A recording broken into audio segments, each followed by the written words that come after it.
What's up, everyone? Tara Roberts here with Bleacher Report. Today, we are talking last minute tips. If you have not drafted yet, I know a lot of you guys still haven't drafted. It's fun to wait till the last minute so we don't have to deal with all that injury stuff, although we will talk about injury things. But if you need last minute tips, players to target, strategy, and more, you have come to the right place. So, as always, jump in the comments. Let me know your thoughts. If you have any questions, drop them in the comments. We'll get to them. But let's go ahead and dive into the first tip here. First tip number one, lean heavily into running backs early. Trust me on this. I'm not someone who typically likes going that direction. So if I'm telling you to do it, there is very valid reason for it. This season, I am telling people to grab two backs within the top 25. It is very, very critical here. We did a running back rankings and tier show a few weeks ago, and obviously there have been some changes to the rankings, but the sentiment remains the same. Running back in early rounds is very deep. You have truly great options at RB 14, 15, 16, 17. And then after that, you've got high upside guys as well. We've got our S tier guys like Bijan Robinson, Jahmyr Gibbs, and Saquon Barkley. And then the next 15 or so, 10 to 15, depending on how you want to cut it, they all have legitimate arguments and proof for being drafted as your RB1. So in theory, running back is deep, right? So why are we investing early? Because it's so deep. Because do not let that depth fool you. You need to invest in running back early because after we hit those top 25, the cliff is extremely severe. In prior years, there were guys that you could grab where you felt comfortable, right? That they were going to pop up and have the ability to be maybe not your RB1, but your RB2, give you pretty steady value. Things get very, very shaky after you get like after Isaiah Pacheco. We'll talk about a couple of guys here that you can target and how to kind of arrange your fantasy lineup when you're drafting two running backs early here. Because by round 4, you got to have a running back. By round 6, you got to have two. However you want to cut it, if you want to go robust and get the two early or wait a little bit, but by round 6, you need to have two running backs. There are a couple of guys that I like after that, but you're fighting literally over scraps. It's a game of chicken. You don't want to be involved in it. So, some guys like Alvin Kamara, right? When you're looking at that further back depth, you can lean towards guys that have volume. Alvin Kamara is a good example of that, falling in that kind of 15 to 18 range of ADP. It was a dumpster fire, obviously, last year for Alvin Kamara, but he still managed to be the 10th overall running back and then 6 in average fantasy points per game. And you get the pleasure of drafting him as your RB2. Realistically, you can roster guys like Bijan Robinson, Saquon, Jahmyr Gibbs, and Alvin Kamara in the same draft. It's insane draft value. That's why we want to invest early in the top 6 rounds in multiple running backs because you have the advantage of grabbing two guys that you can rely on. And speaking of reliability, you can go with stability with a guy like Chuba Hubbard, someone that you can target as your RB2, hitting towards that cutoff range as well. Chuba Hubbard for me is a guy that when you look at his numbers, you have a hard time justifying not moving him up further in rankings. And when you look at those projections, right, it's projected to go over 1,100 yards, knock on the door on 10 touchdowns. In addition to that, you've got the receiving upside that he offers as well. He's a true 3-down back here. And that's right on par with what we saw from him last year. We can also potentially expect a little increase there if the Panthers offense continues to take this projection upward as well.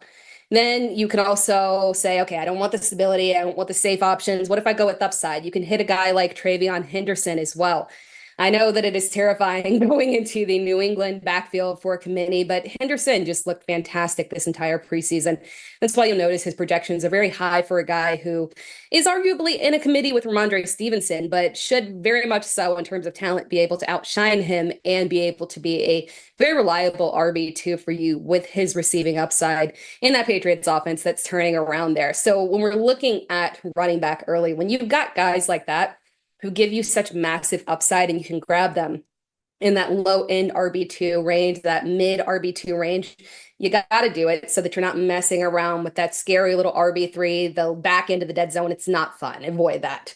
Going to the chat here from J197. I got the 11th pick in a 12-man draft. I have an idea of who I want. Who would you pick?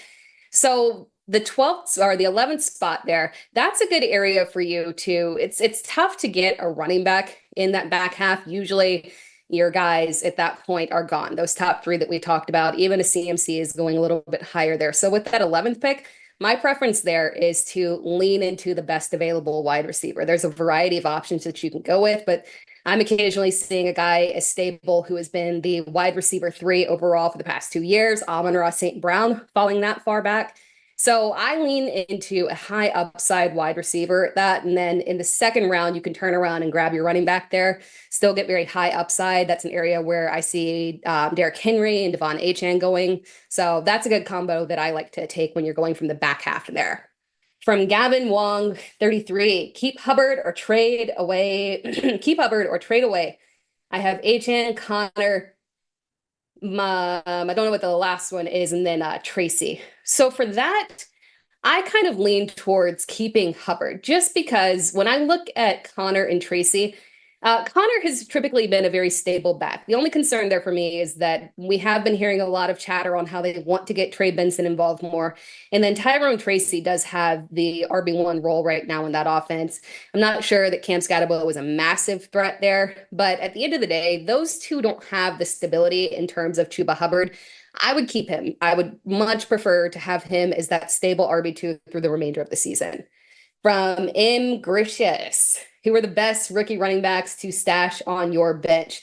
So that's perfect. Well, we'll talk about some of these guys later in depth, but some of these rookie running backs that I like to stash later in drafts, Ollie Gordon is one who you want to have on your fantasy bench, handcuffed to Devon Achane, who obviously was dealing with a calf injury, again, smaller back there.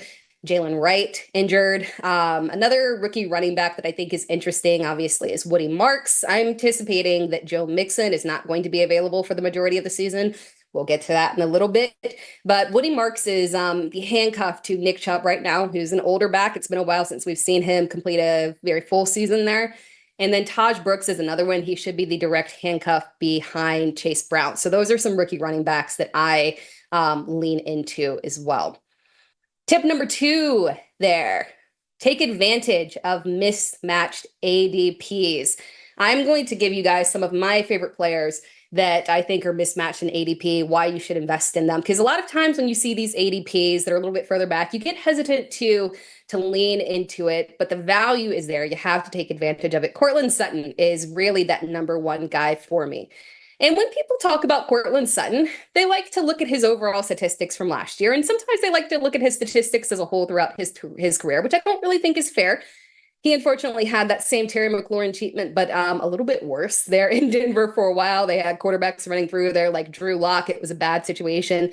Last year, his emergence is finally pulling through as one of those top wide receivers that we could just rely on a week-to-week basis, especially towards the back end of the season. That was Bo Nix. That was Courtland Sutton finally having an actual quarterback that he never had throughout his entire career. So it's no surprise that he finally emerged there. When you look at the season as a whole, you look at his ADP, you say, okay, that's right on par. But the key there for him is kind of looking and parsing through his statistics as Bo Nix progressed through the entire season. The first few weeks, 4 weeks specifically for Bo Nix, were just flat out ugly from a passing perspective. Everyone suffered, unfortunately. He was okay from a fantasy perspective because he had the legs, but from a passing perspective, the offense wasn't getting it. Bo Nix broke out in week 5. From that point forward, Courtland Sutton was wide receiver 17 in average fantasy points per game. That is well above his current ADP. Then if you break it down to the back half of the season, which is where Bo Nix really started to shine there, Courtland Sutton was the wide receiver 8 in average fantasy points per game in the back half of the season there. He is significantly underpriced for where his upside actually is. You can't look at the season as a whole because you got to remember Bo Nix, rookie quarterback. And again, I know some people are worried about second-year regression there. I'm not. The offense is fantastic. The defense is fantastic. The system just works. Lean into it. Another that I really love here is Tyler Warren as well at tight end, point blank. For me, Tyler Warren, the thing here with him is just volume, volume, volume, the ability to be the first look on your offense. And he has that opportunity there. With Tyler Warren, just looking at the projections there, we got a little hefty amount of receptions there. In terms of the yardage, I think we might even be underselling it a little bit. I know that the prospect of Daniel Jones at quarterback is not fun, and whether or not he'll keep that job the entire season, we'll see. But the key there for tight ends is it doesn't really matter who's at quarterback here. Brock Bowers proved that last year. You just need to be the first look in the offense. And while Michael Pittman and Josh Downs are cool from a fantasy perspective, they do not, either one of them, have the established role there as the first look in the offense. Tyler Warren does have the potential of having a Brock Bowers type of season where he takes over, and you don't have to pay a hefty price for him in terms of ADP.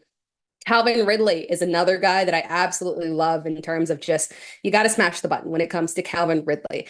Titans offense, Cam Ward, rookie quarterback there. It wasn't a big flashy preseason, but he looked competent. The ball was moving. It looked like it wasn't going to be a complete disaster. Tennessee made upgrades in terms of their offensive line. That was a big issue last year. When we look at Calvin Ridley and the reliability that he gives us on a week-to-week basis, you're not having to draft him as a wide receiver one. You're getting a significant discount on him. That average draft position, 64, it's money right there. You got to smash it on him. And then Jordan Addison is another one here that you were getting a significant discount on. When I look at Jordan Addison, we're getting a double discount on him essentially because heading into the season, we had already downgraded him because we knew there was a suspension coming. Then he got the suspension, ended up getting a further discount in ADP here. It's just 3 games, people. After that, he is in that wonderful offense run by Kevin O'Connell. Volume, volume, volume, touchdown opportunities. Do not be scared of JJ McCarthy as a first-year starter. Jordan Addison is fantastic value for where he is being drafted. You can put him on your bench, and you don't even have to worry about those 3 games that he's missing because you're not drafting him to be a starter anyway. Moving on to tip number 3 here. We're going to go back to running backs here because I tell you, running backs, I think, are arguably the most critical piece of this year's fantasy draft here. And tip number 3 is choosing the right handcuffs because there's a wide variety that we can go with, right?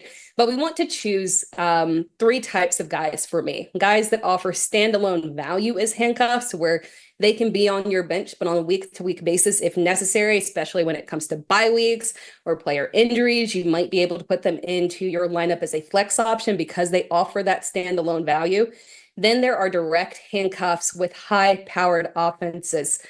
These are guys that are going to be in situations where they're getting ample opportunities as well. Some of the guys that I love in terms of standalone handcuffs, Jordan Mason is one. His ADP is a little aggressive. It's high. I'm not going to lie. It is a little bit high up there. But it's high because he is projected to get a 50-50 split there in the backfield with Aaron Jones.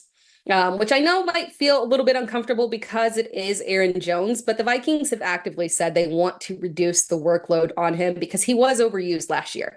He's a 30-year-old running back. They don't want to put that significant workload on him that he, typically hasn't had throughout his entire career anyway. So they're going to let Aaron Jones be more of that passing downs, electric back, and not have to handle a lot of that dirty work, the goal line stuff where he wasn't really effective. And that's where Jordan Mason is going to come in here. So he's a handcuff that also offers standalone value. Same deal with a guy like Braylon Allen. Detroit, or the New York Jets, obviously is trying to replicate Detroit's offense there. So we're going to get a 1A, 1B kind of split in the backfield. I know that the prospect of Justin Fields being there in terms of the offense not running as effectively as possible makes you a little bit nervous, but they're going to be very heavy on the ground. We expect Braylon Allen to get a lot of that early down work and goal line work as well. So he's a great handcuff with potential standalone value. Then Tank Bigsby is another one. I'm actually going to go to the chat here because M. Gricius said, can you discuss the Jags backfield, the Jags RB situation? Is there a favorite out of Etienne, Bigsby, or Tootin? So there's technically not a favorite, and that's what makes this backfield so frustrating. When we were looking at preseason and OTAs, they legitimately kept flipping back and forth in terms of who was getting the first team reps. It feels like Tank Bigsby was consistently outperforming Travis Etienne, not just in preseason, but also in last season as well. He did in terms of ground game. He just didn't get those passing opportunities. We've seen a lot of passing upside from him this offseason. So Etienne has the higher ADP. Personally, I bypass and go right over him and prefer to draft Tank Bigsby. So kind of the nice middle ground there. Bashal Tootin is someone that you could definitely stash on your bench. Maybe someone that might need to sit on waivers for a little bit because it seems like while all 3 backs could be utilized, that mainly it's going to be Etienne and Tank Bigsby. And I like the total upside and also 3 down capabilities that Bigsby offers. Before I go to the next chat here, just to wrap up some additional handcuffs that we want to look at. When we're looking at handcuffs, target the guys that are in these offenses where if they take over, they're going to be getting ample goal line opportunities and they're in offenses that flow. Trey Benson, Ollie Gordon, we talked about earlier, Zach Charbonnet in Seattle's offense, Ray Davis behind James Cook, Brian Robinson is still on the table, just not where his ADP was previously, but potentially a higher upside opportunity there in San Francisco, because if Christian McCaffrey goes down, we know exactly what happens to running backs in the San Francisco offense. They all thrive there. So Brian Robinson Jr., excellent high upside handcuff. Tyler Algier, we know that. Will Shipley behind Saquon. We talked about Taj Brooks and Woody Marks as well. Going to the chat from R. Cornell, 5457. What about Rico Dowdle? He'll get third down role in Carolina. He could, in theory, but Rico is more of a guy that would contend for the early down work. If anything, I would maybe worry a little bit about Trevor Etienne contributing on third down. I think Rico offers more of just like a standard handcuffing option. But at the end of the day, if Chuba went down, we were probably looking at more of a combination of Rico and Trevor Etienne. But for the most part, as long as Chuba Hubbard is healthy, we're looking at a 3-down back roll from him. That was kind of the feel that we got throughout preseason and the usage as well. Moving on to tip number 4, avoid no man's land with tight ends. Tight ends. It's a very, very strategic position here because tight ends, ADP matters more than anything with them. A good running back, you'll draft him where he is. A good wide receiver, you'll draft him where he is. You'll want to reach on ADP and whatnot. But when it comes to tight ends, because the overall fantasy points that they get is genuinely lacking for the vast majority compared to other positions, you get kind of this aggressive tier break. So we've got the big 3, the ones that we're all trying to grab in the first 3 rounds or so. Typically, you see Brock Bowers and Trey McBride go within round 2. We at least got that little discount for a while. We were getting Bowers at the end of the first. That was crazy, but now he's gone pretty solidified into round 2. So round 2, you're trying to grab McBride or Bowers, and then round 3 is where Kittle is typically going. After that, we get into this weird area where I'm not a big fan of the value that you get at ADP for the guys that are being drafted around them. So when you get to Sam Laporta, TJ Hawkinson, Travis Kelce, David and Njoku a little bit, and then it starts to break off after that. You get into this weird position where you are drafting them around guys that make you feel a little bit uncomfortable. Like, for instance, would you rather draft Sam Laporta or Cortland Sutton, Xavier Worthy, Tony Pollard, RJ Harvey? Travion Henderson goes slightly above him. That's the same similar range where you're starting to see Sam Laporta go. The value just doesn't quite match up. So for me, when we're looking at how to approach tight ends, you get your big 3. If you can't grab one of those, then you can bypass down into that kind of nicer area there. Tyler Warren is one, again, that we talked about. Tucker Kraft is a very popular one there in Green Bay, just because the receiving core made the addition of Matthew Golden, who hopefully can step up and be the wide receiver 1 there. But Green Bay's receivers have consistently had problems significantly with drops and being unreliable. Tucker Kraft, Matthew Golden excluded, is probably the most reliable option by far in that offense, and a fan favorite there of Jordan Love and a good red zone target there. You can even go with an Evan Ingram if you want to get a little bit risky there in the Broncos offense and see if his utilization can be picked up there. Mark Andrews is also interesting, but really, really you want to get your big 3 or wait as long as humanly possible, right? Fade tight end, unfortunately, if you can't get those big 3, and then you come down as you get a little bit lower in ADP. Moving on to tip number 5 here. Fill your bench with high upside volume plays. Again, this is a theme that you'll hear guys talk about, people talk about a lot in terms of your fantasy bench. Do you want to go with the standard guys that you know that you can plug in and just like, oh, they're okay? I mean, they're never going to be a high upside option. They're never going to be a wide receiver 1 in their option, but they'll be reliable. They'll get us a little bit something. No, when we're looking at our fantasy bench, you can mix a couple of those guys in, but for the most part, you want to take your chances on those high upside plays or those big volume plays that are like sneaky volume plays, though. A few guys that I think you should target for your fantasy bench. If you're looking for a quarterback, you want to, maybe you're in a league where people tend to roster a lot of quarterbacks and multiples and you don't want to get left kind of scraping on waivers, looking at the end of your draft and saying, oh my gosh, am I going to have to start Spencer Rattler this week? No, you can stash JJ McCarthy on your bench. He's a quarterback that is a first-year starter, missed his rookie season, obviously due to injury. But I kind of alluded to this earlier when talking about Jordan Addison. It's really just the perfect system for any quarterback, let alone a first-year quarterback to go into. Very volume friendly. We've seen volume increase significantly when Kirk Cousins was there and he had Kevin O'Connell come into the offense. We saw it with Sam Darnold being rehabilitated to a top 10 season. I mean, it's just an incredible supporting cast with Justin Jefferson, Jordan Addison, TJ Hawkinson. They added in, obviously, Adam Thielen to help out there with the Jordan Addison suspension. Again, we've got Aaron Jones as a pass catcher as well. So this is just a really, really good opportunity for good volume for JJ McCarthy. And he also has running ability as well. So he should have a nice floor on a weekly basis. Excellent second option to put on your fantasy bench. Other guys that I like are Dante Thornton, a high upside rookie that you can stash on your bench. I akin him to a guy like Rashid Shaheed, who's also someone that I'll talk about in a little bit. But when we're looking at Dante Thornton, he already has the starting job there in Las Vegas as the wide receiver 3 there. Big play option. Geno Smith has hit him multiple times during preseason. We expect big play, big action out of him. So this is the perfect example of a high upside option that you can stash on your bench, see if it hits, if it pays off big and he's able to progress as a weekly fantasy option there. You'll be glad that you stashed him. Again, I talked about Rashid Shaheed as somebody who I see very similar to Dante Thornton. Again, this is a high upside player, a guy that you put on your fantasy bench because on any given week, you can put him in your fantasy lineup and you know he has the potential to get you 15 to 20 fantasy points here. And we're getting a significant ADP discount on him because the Saints offense is uninspiring, but he is still a big play guy that showed that upside last year as well.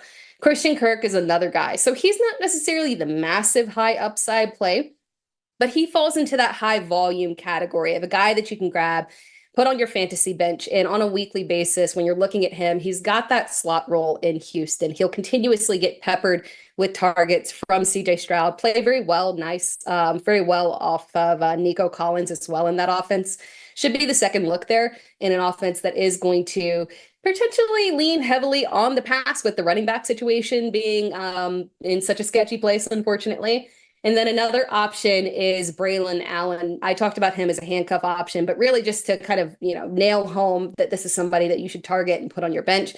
Again, he's consistently going in the RB4 range, which again is a little bit wild when you consider the fact that we know that they want to have him running in tandem with Breece Hall. So we're kind of getting a 1-2 action, 1A, 1B there. Kind of similar to Jordan Mason that we talked about earlier, but we're getting a lot more of an ADP discount on him. So that's another good high upside option to stash on your bench. Going to the chat here from Jumanji85. Do you think Tyrone Tracy and Scatterbo will have a 50-50 split evenly? I don't, and the main reason for that is that the Giants' schedule is going to be very aggressive in terms of those teams coming. They're playing some very, very good teams in the first half of the season before things start to let up. So I would anticipate them playing from behind. I think that more so favors Tyrone Tracy, obviously, in terms of his skill set. Playing from behind, the receiving work as well. So I think kind of the situation that the Giants are in is going to lean more towards Tyrone Tracy, especially to begin the season. I think we'll see more of Tracy and then Scatterbo just because he had to kind of be worked in a little bit because he dealt with that injury. Maybe as the season progresses, he can get into it. From Dr. Boombats, is Drake London a reach at 203 in my 10-team draft? Even in 10-team, I don't think so, especially because, if that's your guy, you're not going to be able to get him when it comes right around back to you. So I'm okay with him at that position. I don't think it's a reach. In a regular 12-team league, you're looking at him in the early second, so not a problem. I say lean into it, especially if that's someone who truly, truly want. Moving on to tip number 6, know which injuries matter and how to tackle them. Point blank, there are a lot of injuries going on right now. There were a lot of guys who were held out as precautions and things that you maybe like don't need to worry about as much. We want to focus in on the big injuries that really matter in terms of how they long term affect this situation in terms of fantasy. The guys that we have concerns about: Joe Mixon, Chris Godwin, Brandon Ayuk, and then you can also maybe Jalen Wright there in the graphic, but Jalen Wright from a fantasy perspective, we talked about with Ollie Gordon there. But with Joe Mixon, that is a massive one for me. We talked about it when I talked about Nick Chubb and Woody Marks there. When I look at Joe Mixon, we've got him out for the first 4 weeks of the season, but as you as a drafter, you need to operate as if it's more, because this man has not seen the field all off season. The injury has been extremely ambiguous. We don't have a detailed timeline. We'll talk about a couple of these other guys here who have very specific timelines, and that's okay, right? We can figure out how to approach it when you've got a timeline, but we don't have one on Joe Mixon. There's not a lot of faith that we have here. You still want to target the backfield because there's obviously a lot of upside in terms of rushing opportunities with the Texans being a good offense overall, and hopefully that offensive line turns things around. But again, we want to operate as if Joe Mixon is going to miss more than 4 weeks. Nick Chubb is the starter, and Woody Marks, strong late round target with high upside, handcuff to Joe Mixon technically, and Nick Chubb mainly.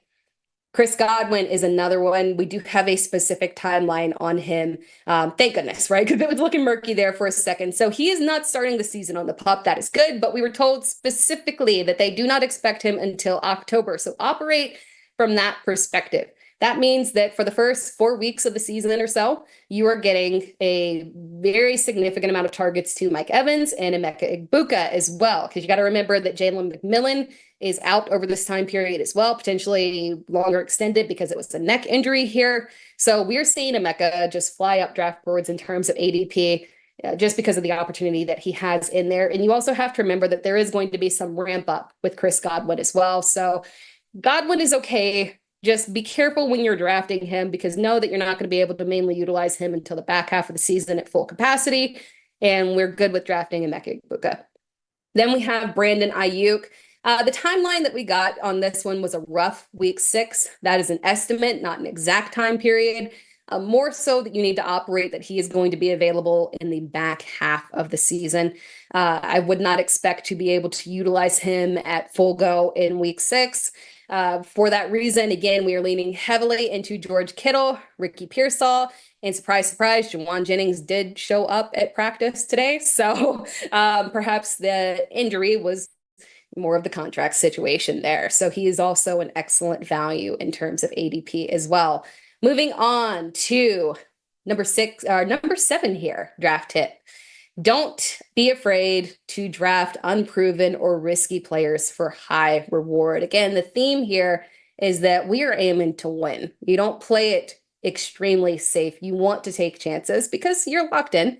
If something goes awry, you can pivot and play the waivers and fix things as the season goes on. So when you're drafting, take risks, take high upside picks here. Travion Henderson is a guy who really, from a fantasy perspective, we talked about earlier, feels risky because of knowing the historical situation of Josh McDaniels and his committees at running back in the Patriots offense. We know it's never been fun here. But Travion Henderson is a different type of back than they have ever had here. He has looked absolutely insane and explosive in preseason.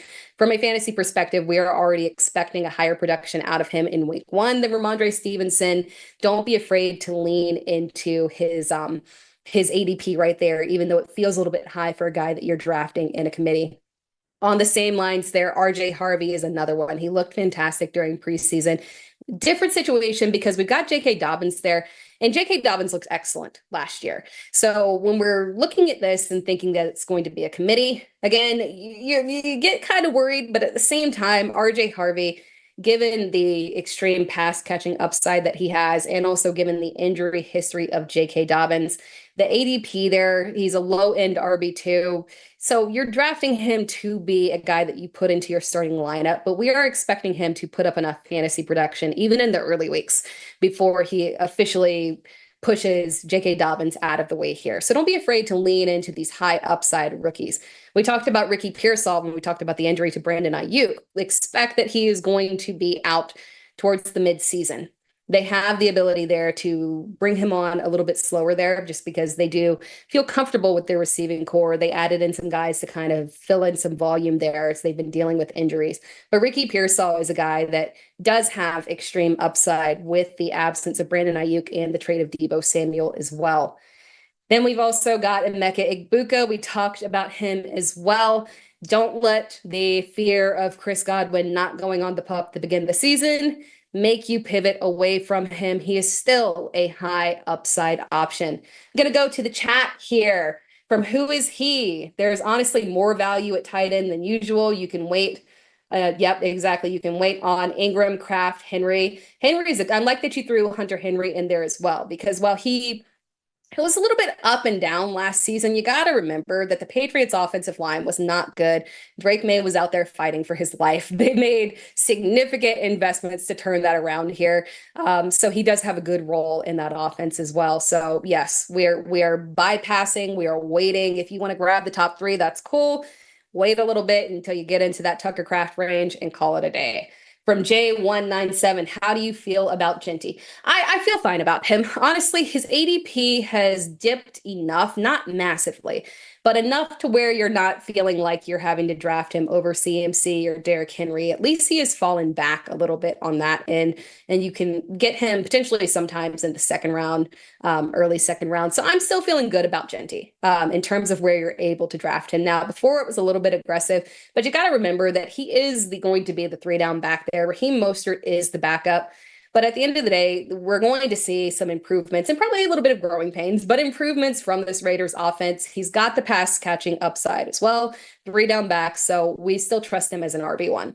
From Long Beach XH, Mason Taylor as a sleeper as well. Yes, 100% agree. I just published my rankings and moved him up a tiny bit there. He is being underlooked. You got to remember that Justin Fields, when we saw him in Chicago, I know it feels like 5 years ago, but it wasn't that long ago, really good rapport with Cole Kmet. They had some good days there. He could be the Cole Kmet for Justin Fields there.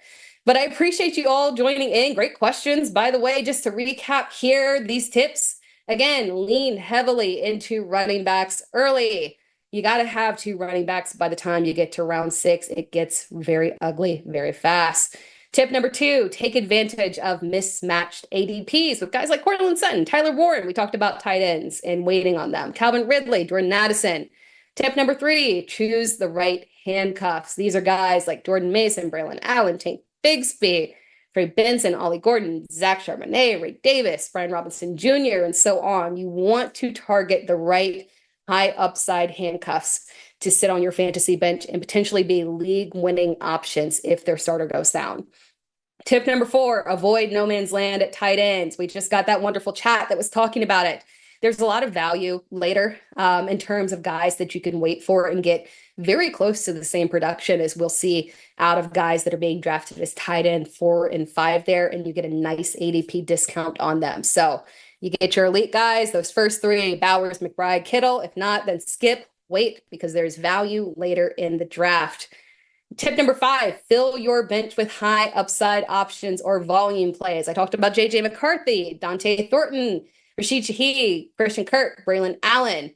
Tip number 6, know which injuries matter and how to tackle them. We talked about Joe Mixon, where that's a long-term injury. People prepare for it. Chris Godwin, expected to return in October. Brandon Ayuk, rough week 6 timeline, but really kind of treated as the back half of the season, right? And then don't be afraid to draft unproven or risky players with high upside for a high reward there. Rookie running backs like Travion Henderson, RJ Harvey, Ricky Pearsall, the wide receiver 1 there in San Francisco with Brandon Ayuk out, and Emeka Egbuka as well. We do some quick chats right here from Grayson, Kirk, Pop Douglas, Tillman, Samson, Woody. Who should I pick up in PPR? Oh, long-term option there in terms of stability, Christian Kirk. I lean a little bit towards picking up Cedric Tillman as well, just because, again, we got to remember he had a significant run there and for 4 weeks that he was healthy there after Amari Cooper got traded last year in Cleveland. So for me, it's between Kirk and Tillman. If you want to go with the high upside option, lean with Tillman. Safer option, I would go with Kirk. From Who Is He? Oh, thanks for great insights. Thank you so much. I appreciate it. I'll be here with you guys all season long, every single Monday. So I appreciate you all joining in. Come back, drop your comments in the chat, and we will talk all season long. And we'll get through this, and we will all win our fantasy leagues. But that wraps things up. I appreciate it, guys. We're officially in week 1 again. If you have, drafts that are still going, good luck. I hope you nail them. Make sure you've got your alerts on again, because we have fantasy advice for you all throughout the season to help you win your league. You can find me across all social media at It's Sarah Time. Again, have a fantastic week. Good luck with your lineups in week 1. We are officially here. I'll talk to you again next week.